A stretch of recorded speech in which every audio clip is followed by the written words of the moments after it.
Bonjour, je vous présente mes principaux constats sur mes croyances et pratiques en évaluation des apprentissages réalisés dans le cadre du TP2 pour le cours BRF 532.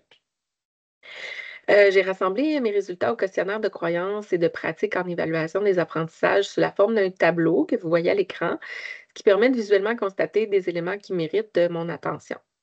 Bon, premier constat, il semble que je sois une croyante non pratiquante, pour retenir un terme populaire. C'est-à-dire que les croyances, ça va. En général, je suis assez près du niveau attendu. Par contre, là, pour les pratiques, c'est là où ça se corse un petit peu. Je pense comprendre pourquoi de ces résultats-là. Comme c'est mentionné dans le texte de Bellec 2017, les enseignants ont tendance à reproduire ce qu'ils ont eux-mêmes vécu.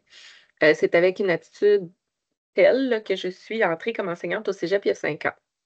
Au fil de mon parcours, j'ai eu la chance d'avoir des mentors qui m'ont ouvert les yeux sur des principes pédagogiques novateurs, notamment en ce qui a trait à l'évaluation. Toutefois, il y a une marge entre passer de la théorie à la pratique, puis je crois que ce tableau révèle en fait ce fait-là. C'est sûr que c'est assez facile à dire, hein, que comme dans le texte d'études, qu'il faut cesser d'évaluer, comme nous avons nous-mêmes été évalués, mais de trouver des moyens concrets d'y arriver reste tout un autre défi.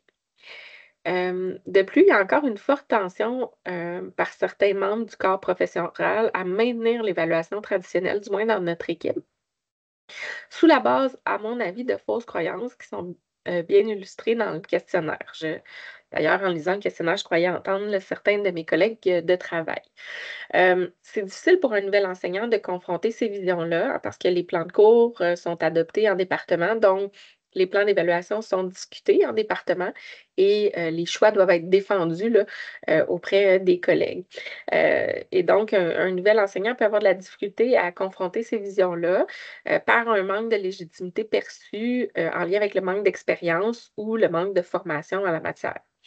Je vous dirais en fait que j'ai envie de laisser traîner le questionnaire de Bélanger sur le coin de la table à dîner pour essayer d'ouvrir les yeux de certains. Mais on va revenir à moi puisque c'est le sujet du travail. On convient que les croyances sont bien acquises, et que la compréhension des principes, ça va, mais c'est le passage à la pratique où c'est plus compliqué. Un autre élément qui peut expliquer ça, c'est le manque de temps. Je sais encore une fois que c'est une excuse facile, mais revoir un cours, en profondeur incluant le plan d'évaluation, c'est quand même une lourde tâche.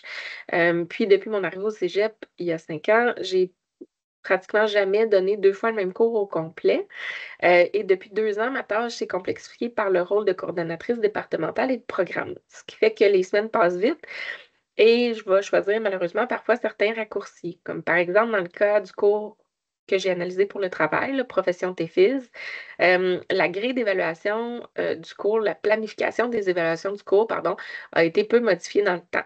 Le fameux dossier de devoir là, qui vraisemblablement n'a pas sa pertinence ni du point de vue pédagogique, ni du point de vue administratif de la PIEA, c'est un legs des années précédentes. J'ai choisi simplement de le maintenir là, sans vraiment réfléchir aux meilleures pratiques, et bon, c'est dommage, mais c'est quelque chose que je souhaite, corriger. Parlant de choses que je souhaiterais corriger, ben, j'ai pris le temps de ressortir les éléments qui étaient moins bien réussis là, au questionnaire de Bélanger, puis j'ai isolé quelques pistes d'amélioration qui permettraient, à mon avis, de passer plus facilement de la théorie à la pratique.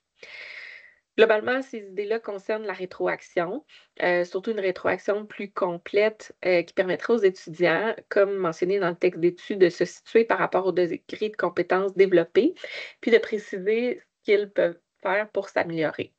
Une autre piste serait de donner plus d'outils et de consignes explicites aux étudiants pour les aider à apprendre comment s'auto-évaluer, ce qui est très pertinent pour des étudiants de première année du cégep, mais aussi comme professionnels ou futurs professionnels de la santé qui devront constamment se réévaluer puis porter un jugement critique sur leurs pratiques cliniques tout au long de leur carrière. Finalement, je pourrais aussi faire examiner mes grilles et consignes par mes collègues, ceux aux visées plus modernes évidemment, ou aux conseillers pédagogiques du cégep là, pour validation et approfondissement.